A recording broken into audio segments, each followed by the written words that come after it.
नमस्कार, स्वागत है आप सभी का हमारे यूट्यूब चैनल सोशियो की पॉइंट पर। तो आज के इस वीडियो में हम लोग पढ़ेंगे समाजशास्त्र से संबंधित बहुविकल्पीय क्वेश्चन, जो कि आपको समाजशास्त्र से संबंधित सभी एग्जाम जितने भी प्रतियोगी परीक्षाएं होती हैं उन सबके लिए ये उपयोगी है। चाहे वो नेट जीआरएफ हो या बिहार का बेट हो या पीजीटी स्टेट या कोई भी असिस्टेंट प्रोफेसर का एग्जाम अगर आप दे रहे हैं जो कि सोशियोलॉजी से संबंधित है तो ये सबके लिए है। तो वीडियो के लास्ट तक आप बने रहिएगा, क्योंकि परीक्षा में हर एक क्वेश्चन जो होता है वो इम्पोर्टेंट होता है। अगर एक क्वेश्चन भी अगर ना आता हो तो उससे भी हम लोग सफलता के करीब और सफलता से पीछे जा सकते हैं। तो चलिए शुरू करते हैं आज का एमसीक्यूज। सबसे पहला क्वेश्चन है, क्वेश्चन नंबर 1 है, इसमें है कि निम्न में से किसने कहा है कि भारत में संयुक्त परिवार एक विस्तृत नातेदारी समूह है। किसने कहा है कि भारत में संयुक्त परिवार जो है एक विस्तृत नातेदारी समूह है। पीएन प्रभु ने कहा है, केम कापाड़िया ने कहा है, ए आर देसाई ने कहा या इरावती कर्वे ने कहा है। किसने कहा है? तो ये कहती हैं इरावती कर्वे। कौन कहता है? इरावती कर्वे। ये इन्होंने अपने पुस्तक किनशिप ऑर्गेनाइजेशन इन इंडिया में संयुक्त परिवार के को ऐसे परिभाषित किया है कि ये जो एक ही छत के नीचे रहते हैं, एक ही रसोई होता है, आर्थिक एक ही जगह होता है, मतलब सब परिवार का जितना भी आय होता है वो साझा होता है, साझा संपत्ति होती है, एक ही जगह पूजा स्थल होता है। तो और ऐसे क्या होते हैं कि एक नातेदारी संबंध उनमें बना रहता है। तो ऑप्शन डी इसका राइट आंसर हो जाएगा। ऑप्शन डी इसका राइट आंसर हो जाएगा। चलिए अगला क्वेश्चन देखते हैं। क्वेश्चन नंबर 2 है कि निम्नलिखित भारतीय समाजशास्त्रियों में से कौन अंतर्राष्ट्रीय समाजशास्त्रीय परिषद के अध्यक्ष के रूप में सम्मानित किया गया? निम्नलिखित में से किससे समाजशास्त्र में किस समाजशास्त्री को अंतर्राष्ट्रीय समाजशास्त्रीय परिषद के अध्यक्ष के रूप में सम्मानित किया गया है? योगेंद्र सिंह को या एम.एन. श्रीनिवास को या एस.सी. दुबे को या टी.के. उमन को? तो किसे सम्मानित किया गया है अंतर्राष्ट्रीय समाजशास्त्रीय परिषद के अध्यक्ष के रूप में? तो ये सम्मानित किया गया है टी.के. उमन को। ऑप्शन डी इसका राइट आंसर हो जाएगा। अगला क्वेश्चन देखते हैं। क्वेश्चन नंबर 3 है, some aspects of family in महुआ पुस्तक के लेखक कौन है? ये ए आर देसाई हैं या योगेश पटेल हैं या आई.पी. देसाई हैं या दामले? कौन है इसके लेखक? तो इसके लेखक हैं I P. Desai. I P. Desai. Option C इसका राइट आंसर हो जाएगा।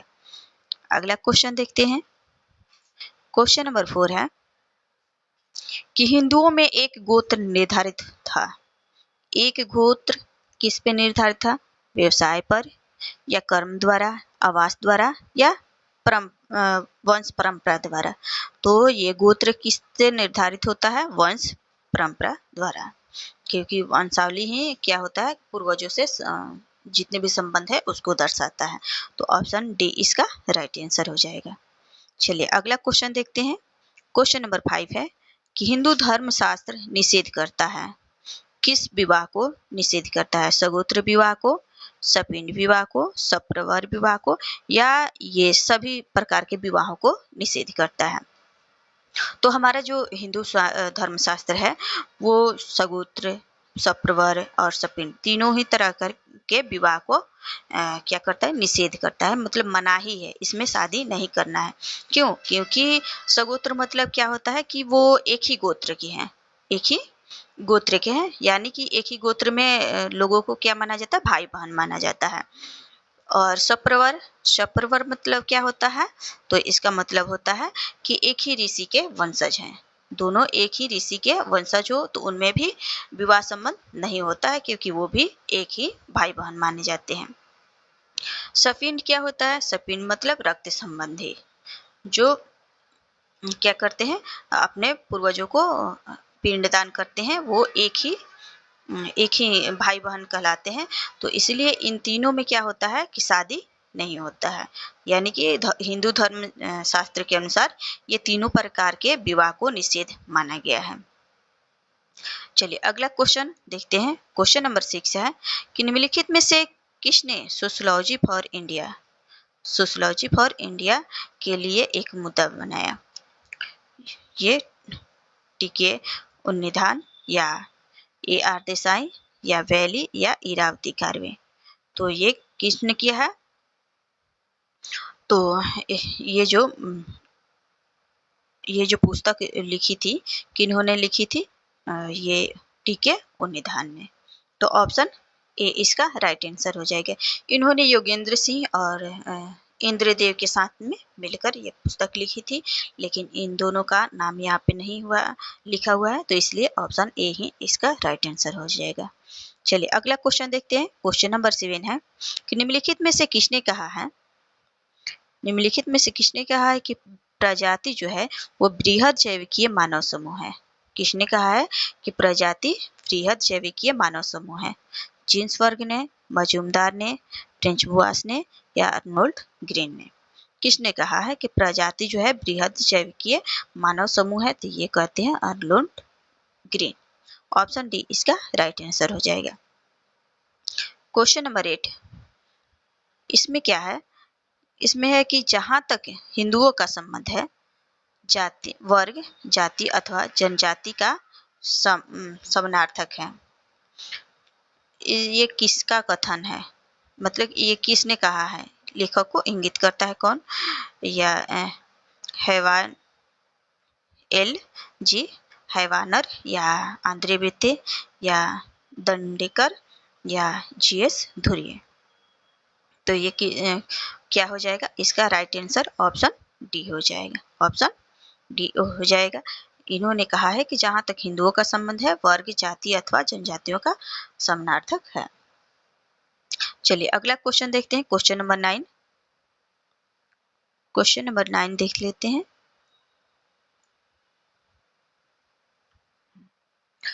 इसमें है कि जनजाति व्यवस्था, जजमानी जो व्यवस्था है वो सेवाओं का वस्तुओं से विनिमय है। जजमानी व्यवस्था जो है सेवाओं का वस्तुओं से विनिमय है, कानून के अनुसार या प्रथाओं के अनुसार या वस्तु के मूल्यों के अनुसार या निष्पादित वस्तुओं के अनुसार। तो क्या हो जाएगा इसका राइट आंसर?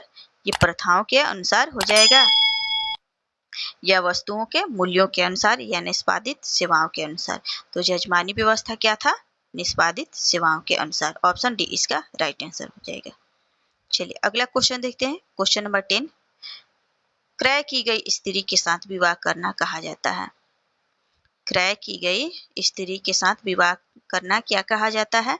दैव विवाह कहा जाता है, आर्ष विवाह, प्राजापत्य विवाह या असुर विवाह। तो क्या कहा जाता है? तो देखिए इसमें हिंदू धर्म के अनुसार विवाहों को दिया गया है। तो इसमें इसीलिए हिंदुओं में जब कन्या के परिवार को मूल्य देकर या खरीदकर विवाह किया जाता है तो उसे हिंदू धर्मशास्त्र में क्या कहा जाता है? असुर विवाह कहा जाता है। यही कि जबकि जनजातियों में ये देखिएगा तो इसे क्रय विवाह कहा जाता है। जनजातियों का अगर ऑप्शन दिया रहेगा यहाँ पे तो इसे क्रय विवाह कहा जाता है, लेकिन ये हिंदू धर्म शास्त्रों के अनुसार ये जो ऑप्शन दिया गया है इसलिए इसका राइट आंसर क्या हो जाएगा? हिंदू धर्म शास्त्रों में इसे असुर विवाह कहते हैं। चलिए अगला क्वेश्चन देखते हैं। क्वेश्चन नंबर 11 है, निम्नलिखित में से कौन प्राथमिक स्वजन नहीं है? इसमें से कौन प्राथमिक नहीं है? माता, पिता, मामा या भ्राता? तो ये तो बहुत ही सिंपल सा क्वेश्चन है कि माँ हो गई। हमारे 8 प्रकार के बताते हैं। मार्डक जो प्राथमिक समूह के बारे में बात करते हैं, प्राथमिक समूह कितने प्रकार के बताते हैं? 8 प्रकार के बताते हैं। द्वितीयक 21 प्रकार के बताते हैं, जबकि तृतीयक नातेदारी कितने प्रकार के बताते हैं? वो 151 प्रकार के। तो ये 8 में कौन कौन सा आ जाता है? माता, पिता और भ्राता तीनों आ जाता है। तो ये जो मामा है वो प्राथमिक नहीं है। ये कौन से नातेदार हैं? ये द्वितीयक नातेदार हैं। कौन से नातेदार हैं? द्वितीयक नातेदार। तो चलिए अगला क्वेश्चन देखते हैं। क्वेश्चन नंबर 12 है कि हिंदू सोशल ऑर्गेनाइजेशन पुस्तक लिखी गई है, किन के द्वारा लिखी गई है? MN श्रीनिवास के द्वारा या MS गोरे के द्वारा किंग्सले डेविस के द्वारा या पीएन प्रभु के द्वारा? तो ये लिखी गई है पीएन प्रभु के द्वारा। ऑप्शन डी इसका राइट आंसर हो जाएगा। चलिए अगला क्वेश्चन देखते हैं। क्वेश्चन नंबर 13 है कि निम्न धर्मों में कौन एक ईश्वरमुखी नहीं है? इसमें बताना है कि ईश्वरमुखी इन सारे धर्मों में कौन सा नहीं है। हिंदू धर्म, ईसाई धर्म, बौद्ध या इस्लाम धर्म, किसमें ईश्वर कौन जो है वो ईश्वरमुखी नहीं है? तो हिंदू धर्म जो है वो एक ईश्वरवाद या बहुदेववाद दोनों के रूप में इसमें दोनों के रूप में पाया जाता है धर्म में, तो ये तो नहीं होगा। और इस्लाम धर्म में भी और ईसाई धर्म दोनों में भी ईश्वर की धारणा पाई जाती है। इसमें भी पाई जाती है और इसमें भी पाई जाती है। लेकिन जो बौद्ध धर्म है मूलतः क्या है कि अनिश्वरवादी है, जो ईश्वर के बजाय निर्वाण पर केंद्रित होता है।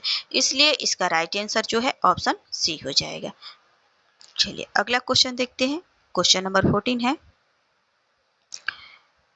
कि स्वास्थ्य सबसे बड़ा लाभ है। स्वास्थ्य सबसे बड़ा लाभ है, संतोष सबसे बड़ा धन है, और आस्था सबसे बड़ा मित्र है, और निर्वाण चरण आनंद है। यह किसका कथन है? ये भागवत गीता में लिखा गया है, उपनिषद में या धम्मपद में या रामायण में? ये किस में लिखा गया है? किसका कथन है? तो ये कथन है बौद्ध धर्म का। बौद्ध धर्म के ग्रंथ जो है धम्मपद उसे लिया गया है। तो ऑप्शन सी इसका राइट आंसर हो जाएगा। क्वेश्चन नंबर 15 है कि हिंदूज ऑफ द हिमालयाज नामक पुस्तक के लेखक कौन है? टी.एन. मदान है या एफ.जी. वेली है या जेराल्ड वेरेमैन है या जी.एस. घुरिये हैं? इसके लेखक कौन है? हिंदूज ऑफ द हिमालयाज, इसके लेखक कौन है? तो इसके लेखक जेराल्ड वेरेमैन है। ऑप्शन सी इसका राइट आंसर हो जाएगा। चलिए अगला क्वेश्चन, ये भी नातेदारी से संबंधित है कि नातेदारी व्यवस्था आधारित होता है। नातेदारी व्यवस्था आधारित होता है, रक्त संबंध पे आधारित होता है, विवाह संबंध पे आधारित होता है, या सामाजिक संबंध पे आधारित होता है, या सभी? तो इसका राइट आंसर क्या होगा ये आप कमेंट बॉक्स में बताइएगा। इसका आंसर की कि ये बहुत ही सरल सा क्वेश्चन है, बहुत ही इजी क्वेश्चन है। तो इसका आप जरूर से जरूर कमेंट बॉक्स में बताइएगा इसका राइट आंसर कौन सा हो जाएगा कि नातेदारी व्यवस्था किस पे आधारित होता है? रक्त संबंध पे आधारित होता है, विवाह संबंध पे, या सामाजिक संबंध पे आधारित होता है, या आप मानते हैं कि ये सभी पर आधारित होता है? इसका राइट आंसर आप सभी बताएं जरूर। चलिए अगला क्वेश्चन देखते हैं। क्वेश्चन नंबर 17 है। क्वेश्चन नंबर 17 है कि हिंदू सांस्कृतिक व्यवस्था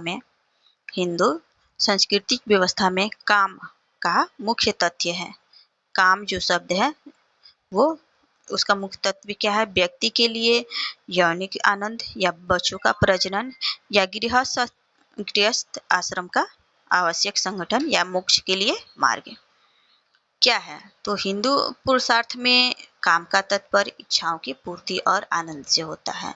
तो भारतीय संस्कृति के अनुसार यह जो है मुख्य रूप से गृहस्थ आश्रम के अंतर्गत वैवाहिक जीवन में सामाजिक और पारिवारिक दायित्वों का पालन के साथ साथ सुख प्राप्त करने का एक आवश्यक हिस्सा माना जाता है। इसलिए इसका राइट आंसर क्या हो जाएगा? ऑप्शन सी इसका राइट आंसर हो जाएगा। अगला क्वेश्चन देखते हैं। क्वेश्चन नंबर 18 है कि निम्न में से किसने आध्यात्मिक गुण होते हैं? किसमें आध्यात्मिक गुण होते हैं? विश्वास में, चरित्र में, सत्य में, या सुंदरता में? किसमें होता है आध्यात्मिक गुण? तो ये इसमें होता है सत्य में। ऑप्शन सी इसका राइट आंसर हो जाएगा। चलिए अगला क्वेश्चन देखते हैं। क्वेश्चन नंबर 19 है कि निम्नलिखित में से किस समाजशास्त्री ने भारत में क्षेत्रीय आयामों पर विस्तृत रूप से लिखा है? किसने लिखा है? जी.एस. घुरिये ने, एन.के. बोस ने, आर.के. मुखर्जी ने, या एस.सी. दुबे ने? किसने लिखा हुआ है? तो ये लिखते हैं N K. Bose. N K. Bose. Option B इसका राइट आंसर हो जाएगा। चलिए अगला क्वेश्चन देखते हैं। क्वेश्चन नंबर 20 है कि यह मान्यता है कि पुरुष जो है महिलाओं की अपेक्षाकृत सशक्त होता है, कि महिलाओं के अपेक्षा पुरुष जो है ज़्यादा सशक्त होते हैं। ये क्या है? अनुशासित है या मूल्य है या विश्वास है या प्रतिमान है? क्या है? ये बस मात्र एक विश्वास है। क्या है? ऐसा बस विश्वास है लोगों को कि पुरुष जो है महिलाओं की अपेक्षाकृत ज़्यादा सशक्त हैं। ऑप्शन सी इसका राइट आंसर हो जाएगा। चलिए अगला क्वेश्चन है। अगर आप जानना चाहते हैं कि ये अनुशासित क्या है, मूल्य क्या है, विश्वास क्या है, प्रतिमान क्या है, तो ये हमने अपनी पहली कक्षाओं में जो सामाजिक प्रतिमान वाले क्लास हैं उसमें पढ़ा रखा है। तो आप जा कर के वहाँ से अच्छे से समझ सकते हैं कि अनुशासित किसे कहते हैं, मूल्य किसे कहते हैं, विश्वास किसे कहते हैं, प्रतिमान किसे कहते हैं, ये सब आप जान सकते हैं। चलिए अगला क्वेश्चन है। क्वेश्चन नंबर 21 कि किसने ग्रामीण समाज को 3 भागों में मालिक, किसान, मजदूर में वर्गीकृत किया है? आंद्रे विताई ने या डेनियल थर्नर ने या एफ.जी. वैली ने या एम.एन. श्रीनिवास ने? किसने ग्रामीण समाज को 3 भागों में बांटा है? मालिक, किसान और मजदूर। किसने बांटा है? तो ये बांटते हैं डेनियल थर्नर। इन्होंने कृषि वर्ग संरचना का विश्लेषण करते हुए त्रिस्तरीय वर्गीकरण दिया है।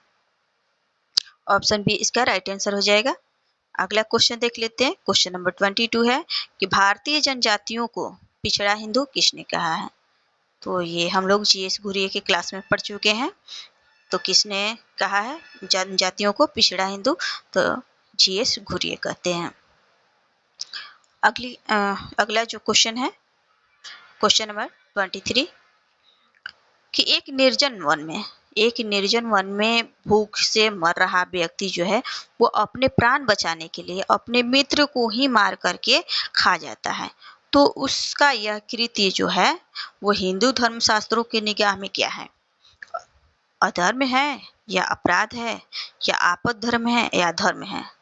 अगर भूख से वो मर रहा है और उसका मित्र वहीं पे है, उसको मार करके अपनी प्राण बचाने के लिए उसे खा जाता है, तो उसे क्या कहा जाएगा? अधर्म कहा जाएगा या अपराध कहा जाएगा, आपद धर्म कहा जाएगा या धर्म कहा जाएगा? तो इसे क्या कहा जाता है?